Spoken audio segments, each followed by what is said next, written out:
Now last point of this exercise is converse, inverse and contrapositive. If P implies Q is given implication, then how to write converse? It is very simple. Shift this Q this side, shift this P that side, and therefore Q implies P is the converse of given implication. Second one is inverse. Again P implies Q is given implication. Just attach negation symbol. So negation P implies negation Q is inverse of given implication. And third one, contrapositive. Again we have to shift Q this side, P that side and attach negation symbol. That means negation Q implies negation P is contrapositive of given implication. So again we will revise. Q implies P is converse. Negation P implies negation Q is inverse, and negation Q implies negation P is contrapositive of given implication. Now we will look at the first example. Question is converse, inverse and contrapositive we have to write for these examples. And first one, if x is less than y, then x square less than y square. So we will assume this as P and this as Q.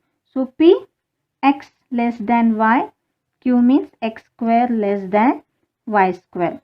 So symbolic form will be P implies Q because these two are joined by if then.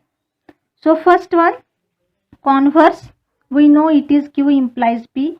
So write down first one Q. So if x square less than y square, then x less than y is converse of given statement. Second one, inverse, we know that negation P implies negation Q. So negation P means we have to write opposite. If x greater than or equal to y, then x square greater than or equal to y square. And third one, contrapositive, negation Q implies negation P. So first one, write negation of Q. If x square greater than or equal to y square, then x greater than y.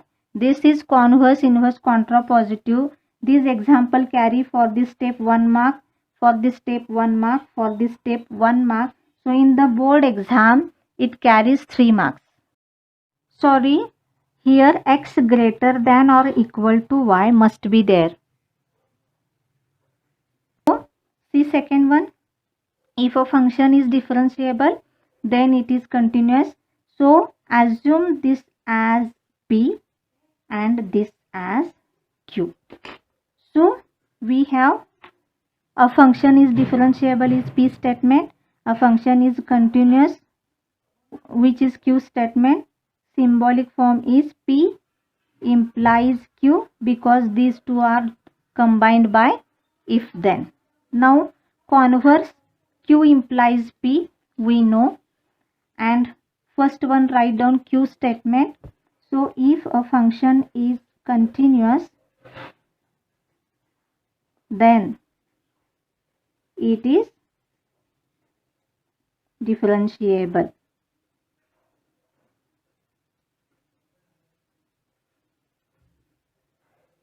Second one, inverse, which is negation P implies negation Q. So first one write down negation of P.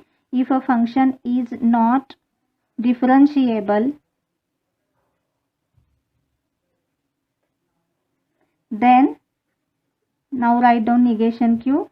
It is not continuous. And third one, negation Q implies negation P. So first one write down negation of Q. So it is if a function is not continuous, then now write down negation of P. A function, then instead of function write down it, then it is not differentiable.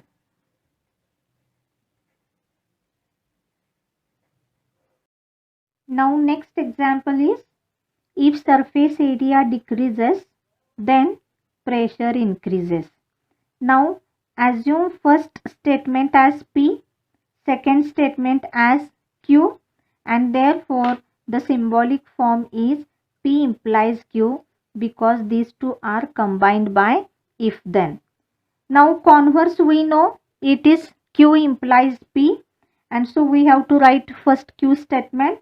If pressure increases,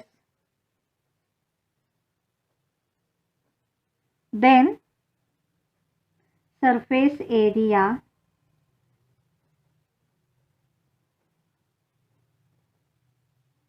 decreases. Now next, inverse negation P implies negation Q. So first we will write negation P. If surface area does not decrease, then now write down negation of Q, then pressure does not increase.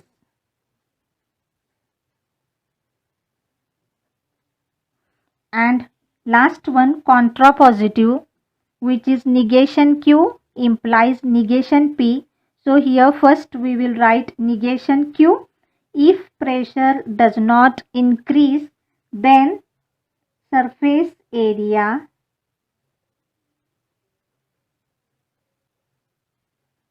does not decrease. And like this you have to solve remaining examples.